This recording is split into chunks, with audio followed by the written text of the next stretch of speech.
হৃদয়ে প্রিয়জনের টান, সেই আবেগকে সঙ্গী করে এখন আমি আছি গাজীপুরের চন্দ্রাদ্রি মোড়ে। ঈদ মানেই আনন্দ, ঈদ মানেই পরিবার। আর তাই নানা শ্রেণী পেশার মানুষ আজ পথে নেমেছেন প্রিয়জনদের সাথে ঈদের আনন্দ ভাগাভাগি করতে। বাড়তি ভাড়া, যানবাহনের সংকট, দীর্ঘ সময় যানজটে বসে থাকা, এসব কিছুই তাদের থামাতে পারেনি। রিক্সা, অটোরিক্সা, এমনকি পিক আপ ভ্যানও ঠাঁই করে নিচ্ছেন যাত্রীরা। কারো মুখে ক্লান্তি, আবার কারো চোখে উৎসবের রং। আমি দীর্ঘ 3 ঘন্টা থেকে এখানে চাঁদপুরের মধ্যে অবস্থান করতেছি।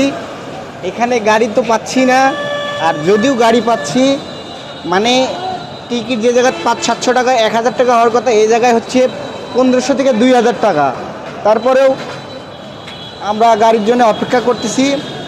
আমাদের নারীর টানে বাড়ি যাইতে হবে বাবা মাকে নিয়ে আনন্দ ঈদ উপভোগ করার জন্য।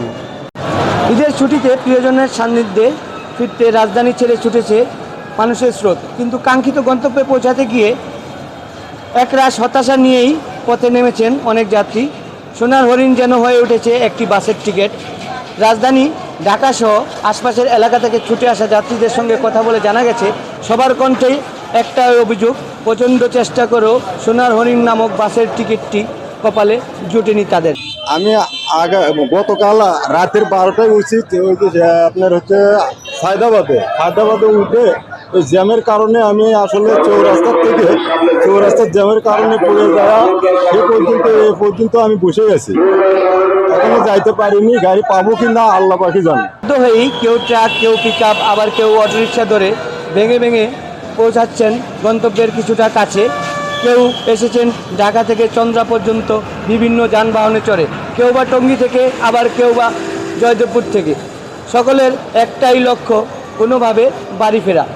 তাদের ধারণা ছিল অন্তত চন্দ্রা পর্যন্ত এলে এখান থেকে বাস বা অন্য কোনো যানবাহনের বিকল্প ব্যবস্থা করে তারা বাড়ি ফিরতে পারবেন, কিন্তু তারা এক প্রকার হতাশ হয়েছেন কাঙ্ক্ষিত যানবাহন না মেলার কারণে। যাত্রীদের এমন দুরবস্থায় ঈদের আনন্দ যেন অনেকটাই ফিকে হয়ে যাচ্ছে।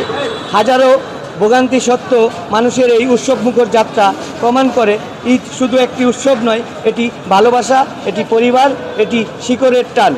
ঈদ হোক আনন্দময়, নিরাপদ এবং নির্বিঘ্ন, এই কামনাই করছি চন্দ্রা থেকে। Mohammad Salauddin Ahmed, channel S.